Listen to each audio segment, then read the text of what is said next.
We gave your seat to your ex. She got us 10% off the Christmas catering, my mom said, smiling like she'd just invented generosity. My sister added, just take this so you don't feel left out, and handed me a foil tray of leftovers. Not a plate, not a chair, a tray. I stood there holding $2,800 worth of wrapped, labeled, curated gifts, still warm from the trunk of my car. I nodded once, didn't ask which ex didn't care. Walked back out the door like I'd forgotten something, which I had, my dignity. My seat wasn't empty. It had been repurposed, like a folding chair at a yard sale. My name wasn't on any place card. I scanned the table, gold-foiled names in calligraphy, each one clipped onto wine glasses with little pine cones. I got a tray in the driveway. My ex, I'm guessing Natalie, the queen of 5% cashback and expired Groupons, sat between my uncle, who once tried to pay for sushi with euros, and my cousin's new girlfriend, who told everyone she did energy cleansing professionally, which I think is rich girl for unemployed. She raised her glass and winked. I raised my tray and left. It had been an hour since I pulled up, early and hopeful. I had triple-checked the RSVP. Even got a thank you email from my mom that read, "Glad you can make it. Just bring your holiday spirit," which apparently translated to cash, emotional detachment, and no expectations. The driveway was full. My name wasn't on the guest list, but my bank card still worked. That was the family motto. If you can't bring value, bring a visa. So I did what any self-respecting side character in their own life would do. I got in my car, set the tray on the passenger seat, and ate stuffing with a plastic fork while listening to Mariah Carey scream in the background. Then I texted my banker, suspend holiday transfers. By 7:43 p.m., I'd removed the wallet from the shared Google Drive, withdrew from the joint lease on the co-signed apartment my sister accidentally forgot I was still paying half of, revoked access to the emergency fund account labeled Family Safety Net, which mostly covered late-night Uber Eats and urgent eyebrow-threading appointments. At 11:07 p.m., my sister texted in all caps, "The account's empty." But what arrived at 11:12 p.m. changed everything. At 11:12 p.m., my mom sent a second text. No caps this time. "We just thought she was being kind." She said it was for family. That's when it clicked. It wasn't just about the 10% discount.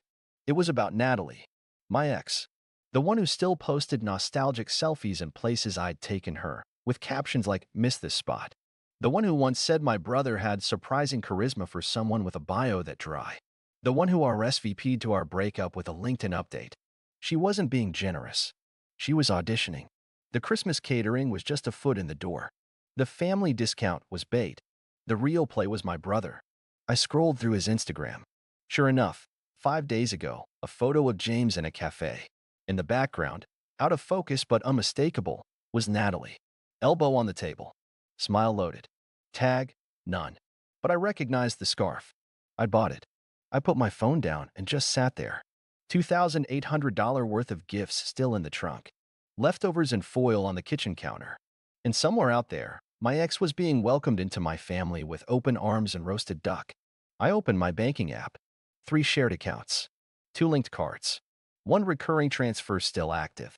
I shut them all down. Then I opened the folder. The one labeled Family Logistics, 2021 and beyond. Hidden inside a folder called Dad's Taxes. Because that's what people do when they're laundering trust. They make it boring. First file I opened was titled Mason, Annual Flow. Flow. Like I was a revenue stream. $2,000 per month. Labeled Family Support. $1,200 per month. Kara's rent. $6,042. Tuition, James, Fall plus Spring. $320. Monthly car insurance, Parents Civic. Honda Civic, 2012. Still alive. Barely kicking. Still technically mine. The spreadsheet was updated weekly. With notes. Remind Mason bonus season. Ask gently if he'll cover spring break. Natalie suggested group trip. Might sponsor if she's invited. Sponsor. I wasn't a brother. I was an investor. And my ex was trying to climb the board. That night, I didn't sleep. I calculated. Over 22 months, I'd sent them just under $49,000. Quietly. Without thanks. Without expectations. But definitely without consent to be replaced by someone who once ghosted me over a burnt latte. The next morning, I got a voicemail. My dad. Calm voice. Casual tone. Like he was ordering takeout. Just checking if you'll still cover January's tuition. It's the deadline this week. No mention of Christmas. No mention of the tray. No mention of the ex that now had my chair, my brother, and their loyalty. I didn't call back. I didn't text. Instead, I printed out every transaction, every payment, every email, and I mailed it physically to myself. Certified, time-stamped, unopened. Because I had a feeling this wasn't over. And next time, I'd need receipts. Literally. I found out the same way most betrayals come these days, through a notification. 6:17 a.m. My credit card flagged a charge. $3,820. Alpenflog Panorama Tours. Zermatt. Zermatt. Switzerland. Ski country. Chocolate and snow. Not my family. I hadn't booked anything. But someone had. Then another ping. $1,435. Hotel Bellevue. $978. Glacier Express Rail. $302. Cheese fondue reservation. At first, I thought it was fraud. Some random stranger on the other side of the world playing with my card. But then I opened the email tied to the booking account. There it was. My brother James. Same email he used when I bought him his college textbooks. Same profile photo. Except now he'd swapped it for a snowy pic, ski goggles, some girl's arm in the frame. And next to it, a comment thread from my mom. You deserve this, sweetheart. No shame. No attempt to hide it. They used my travel wallet, my miles, my saved IDs, even my backup passport scan was in there. I had uploaded it once in case of emergency. Yes, the emergency was they wanted a vacation without me. I wasn't just excluded. I was funding my own erasure. I texted James. One word. Zermatt. He replied. Wrong number. The audacity. I didn't respond. I didn't yell. I did what accountants do when a ledger stops making sense. I audited. Opened my bank. Emergency card. Maxed out. Limit. $9,000. Remaining. For $0.27. I clicked through transactions. Every one of them matched Instagram.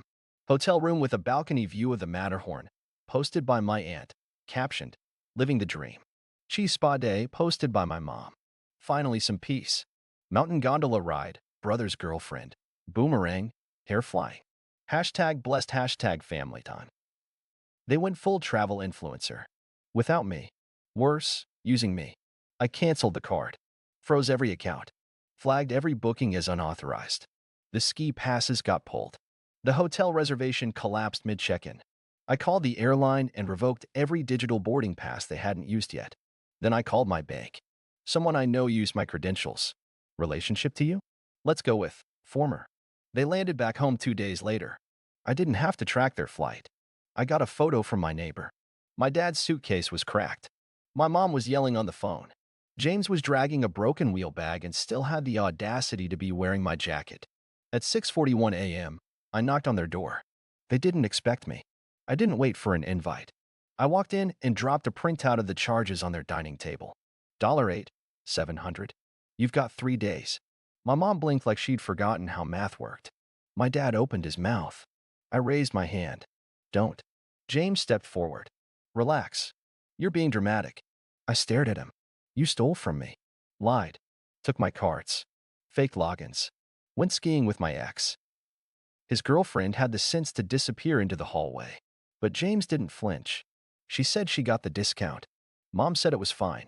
He pointed like betrayal was just poor communication. Then he added something that changed the air. You wouldn't have enjoyed it anyway. And there it was. Not just theft. Not just exclusion. Justification. My dad tried to de-escalate. Son, we were going through a lot. You've always said if we needed help. I cut him off. You don't get to ask for help while pretending I don't exist. Then I looked at my mom. You let her take my seat. You let her crawl back in through James. For a 10% discount. Silence. Not even guilt. Just inconvenience on her face. Like betrayal was traffic. So I said it clearly. You wanted me out? Fine. Now I'm out. Legally, emotionally, financially. I'm filing charges unless I get every dime. My mom whispered, you wouldn't. I looked at her, then at James. You think I'm the same fool who paid your tuition, don't you? James frowned. Wait. What? I nodded slowly. Fall. Spring. Summer. $6,042 total. The check didn't come from Dad's old friend. It came from me. He stared. Speechless. My dad looked at my mom like he was seeing a stranger. You told me your cousin covered that. No, I said. I did. Quietly. Like always. While you were calling me dramatic. I didn't stay to hear their excuses. I walked out, drove home, sat down, and started typing a letter to my attorney. Because this wasn't a fight. This was an audit. And I was done being generous. They thought I was bluffing. They always do. When I left that morning, my dad shouted after me, "We'll talk about this like adults." I didn't reply. Adults don't take their son's money, passport data, and ex-girlfriend and turn it into a travel reward scheme. 3 hours later, James texted, "Bro, this is wild. You need to chill." Then, "You were never the travel type anyway." Then, "I'll pay you back. I just need a few months." Then nothing. At 11:43 p.m., I got an alert. My email was used to log into the university portal.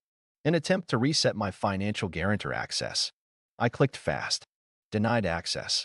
Changed passwords. And that's when I saw it. A form. Scanned. Uploaded by James. My name. My address. My forged signature. He hadn't just used my money. He'd faked my approval for a semester I didn't even know he was enrolled in. I printed it. Filed a fraud report.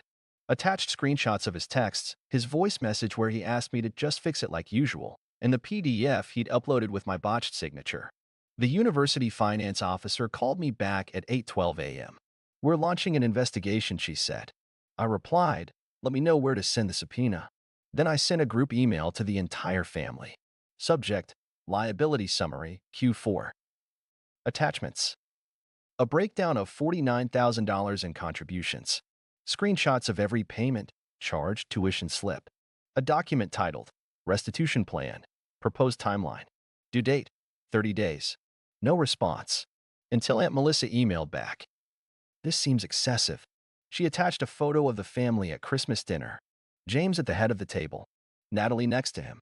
My empty seat in the background. She wrote, "It was a lovely night. Sorry you missed it. That broke something." I stopped playing defense. I called DMV. Reported the Civic as misappropriated property. They still hadn't transferred the title. It was mine. Then I drove to their house Sunday morning. Didn't knock. Used the spare key from the garage like I always had. The Civic was parked out front. Covered in snow, used like a communal cigarette. I got in, started the engine, reversed slowly while James came running out in socks. "What are you doing?" I rolled the window down. "Restoring ownership." "You can't take that." "I can. And I am." He kicked the tire like it was going to fight back. Natalie came out onto the porch in my old hoodie. I looked at her. "Didn't know you still wore what wasn't yours." She scoffed. "You're insane." I drove off. 30 minutes later, she texted me. "You could have handled this like a grown-up." I replied, "I did. You're just not used to real consequences." Then I made the final move. Opened my cloud folder. Found the deed my grandfather gave me. Scanned it. Filed it with a lawyer. Changed the cabin's access codes. Revoked every shared privilege that included James or my parents. They hadn't been there in years. But that wasn't the point. The point was they couldn't go back. At 3:42 p.m., I got a call from my mom. She didn't scream. She whispered, "Your grandfather gave you the cabin?" "Yes." "That was meant for everyone." "No. It was meant for someone who didn't use his son like a corporate donor." She paused. "We were going to surprise you with a ski trip next year. The cabin would have been part of that." I laughed. "You already did the surprise part." Then I hung up. That evening, James texted. "The university emailed me. You filed fraud." "Yes. That's my future, man." "Exactly." The next morning, he tried calling 6 times. I blocked him. At 9:11 a.m., my parents showed up at my apartment. Together. No yelling this time. No bags of pastries. No guilt smiles. My dad handed me a check. $8,700. I didn't touch it. "What is this?" "You said restitution." "Here it is." "No," I said. "Restitution is when you're sorry. This is just trying to stop the bleeding." "You're punishing all of us," my mom said. I looked at them. Really looked. They weren't shocked. Or hurt. They were terrified. Of exposure. Of financial consequences. Of the silence. So I stepped forward, gently handed the check back, and whispered, "You wanted me out? Now you get to prove you never needed me." Then I closed the door. They showed up with flowers. Peonies. My mom's favorite. Not mine. My dad wore a pressed shirt and that fake half-smile he used at funerals and tax audits. James wasn't there, probably still hiding behind university firewalls and legal disclaimers. We want to talk, my mom said. We think it's time to start fresh, my dad added. Start fresh? Like this was a browser window. Like they could clear the cache and pretend they didn't ski through Europe on my dime with my ex while I ate stuffing from foil in a parked car. I let them in. Not because I forgave them. Because I wanted to see how far they'd go. They brought pastries. Of course they did. Every family apology in our house came wrapped in laminated sugar. My mom started with a monologue. We've had time to think. It wasn't right. We should have communicated better. We never meant to exclude you. Things just got complicated. Then my dad jumped in like a relief pitcher. You're the mature one. Always have been. You handled this whole thing like an adult. We admire that. I let them speak. Let them coat every lie in sugar and say family like it was a spell. Then came the offer. Let's do something together. A dinner. Just us, said my mom. Reconnect, said my dad. No tension. No history. Sure. Let's reconnect. I agreed. Smiled. Offered coffee. Let them believe they were winning. That night, I booked a restaurant. High-end. Private dining room. The kind of place where you don't get a menu, you get a chef's monologue. I made the reservation under a fake name, just in case they tried to cancel it when things went sideways. Then I called in 3 favors. A private investigator to draft a report with all the documented fraud tied to James and the forged financial aid form.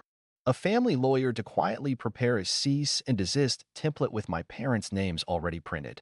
And a friend at HR to write up a completely fictional internship offer for my sister. She wasn't in the room yet, but she would be. The night of the dinner, I dressed like nothing mattered. Charcoal shirt, which I hadn't worn in months. Calm. They arrived together. My mom complimented the lighting. My dad joked about the no menu thing. I nodded, sipped wine, said all the right things. We talked about old memories, childhood trips, Grandpa's cabin, everything except the fact that I was the reason they hadn't declared bankruptcy 2 winters ago. Then halfway through the scallop course, I stood up. I've got something for you. I placed a small folder on the table. My dad reached for it first. Opened it. Read the top page. Stopped chewing. What is this? A breakdown, I said, of everything I've paid. Since 2021. My mom started flipping pages. I could see her lips moving silently as she read the totals. It's detailed, she said. I'm detailed, I replied. Then I pulled out my phone. Clicked send. One by one. The notifications hit their phones. 3 emails. One from the investigator. Subject line fraud, James Palmer. Signature forgery. One from the lawyer. Cease and desist, financial misconduct notice. One from HR. Intra-level admin opening. Interview slot reserved for K. Palmer. They didn't speak. I finished my wine. Set the glass down. You wanted a fresh start, I said. This is it. They left the dinner stunned, but smiling. Not because they understood, because they thought they'd won. You're being the bigger person, my mom said at the door. My dad patted my shoulder like I'd just agreed to co-sign another mortgage. I smiled, held the door, watched them walk away like they were escaping a courtroom without jail time. 2 days later, the family group chat came back to life. My aunt posted a meme about second chances. My cousin tagged me in a Facebook memory from 10 years ago, like nostalgia could erase theft. Even James broke the silence. Let's move forward. I messed up. You're still my brother. Still my brother. The same way an expired passport is still technically identification. Then my sister texted. I hear you're hosting a picnic? I paused. They already knew. Of course they did. I'd mentioned it casually to a neighbor 3 weeks earlier. Might have some people over. Family. Outdoors. Something light. That was enough. By Saturday, half the extended bloodline was treating it like a TED Talk with snacks. I didn't correct them. I just booked the space, printed 17 folders, and filled each one with a resume template, a job listing specific to their previous failures, a printed QR code linking to their local employment office, and a cover letter example that began with, I am ready to become a functioning adult. I called it Palmer Family Reboot. The day of the picnic, they arrived overdressed. My mom brought a decorative pie that looked like it had never been touched by human hands. My sister wore a blazer. My dad wore cologne. That alone was suspicious. They expected a speech, maybe a round of forgiveness, An announcement of reinstated tuition, rent, grace. Instead, I handed out manila envelopes. One by one. My cousin opened his first. Laughed, thinking it was a joke. My mom opened hers and turned pale. My dad didn't open his. Just stared at the others like they'd been given subpoenas. What is this? My aunt finally asked.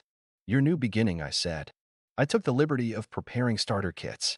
My sister flipped through her folder like it was radioactive. This isn't funny. It's not supposed to be, I said. I looked around. Picnic tables. Homemade lemonade. Resume packets fluttering like judgmental leaves. You said I was heartless, I continued. Said I was punishing you. That I didn't understand what family meant. So I thought, fine. Let's level the playing field. I nodded to my dad. Your job lead is for a warehouse inventory manager. Based on your past role. Entry level, but with benefits. I know you like stability. Then to my mom. Community kitchen assistant. Part-time. Same one you used to volunteer at. They need people again. I called. Then to my sister. Receptionist at a private clinic. Low pressure. Your old manager vouched for you, despite how you ghosted 2 weeks in. Then to my aunt. Senior cashier at the co-op you pretend not to shop at. No one laughed. I stood still. Let the silence fill in everything they didn't want to admit, that I had done more homework on their lives than they had. Then I pulled out the final envelope. Labeled James. I handed it to him. He didn't take it. So I dropped it on the table. It's a job listing for a tutoring center. Entry level, $15 an hour. You'd be helping kids prep for college. Irony optional. I'm not doing this, he said. Voice cracking. That's okay. I replied. Neither am I. Then I held up my own folder. Empty. Because I have a job. A home. A life that didn't come from gaslighting and guilt. I didn't stay long. Didn't eat. Didn't drink. I left them there. With folders, job leads, and the realization that their safety net just became a mirror. Let them decide what to do next. Because I wasn't playing savior anymore. I was the warning. I didn't send a final message. No, I hope you understand. No, take care. Just silence. That was the point. At 8:11 a.m., my sister texted. Are you serious? You actually submitted the fraud claim? Yes. The university froze James's enrollment. His financial aid? Gone. He called me 7 times. I didn't pick up. At 10:23, my mom messaged. I talked to Natalie. She says she regrets it. Too late.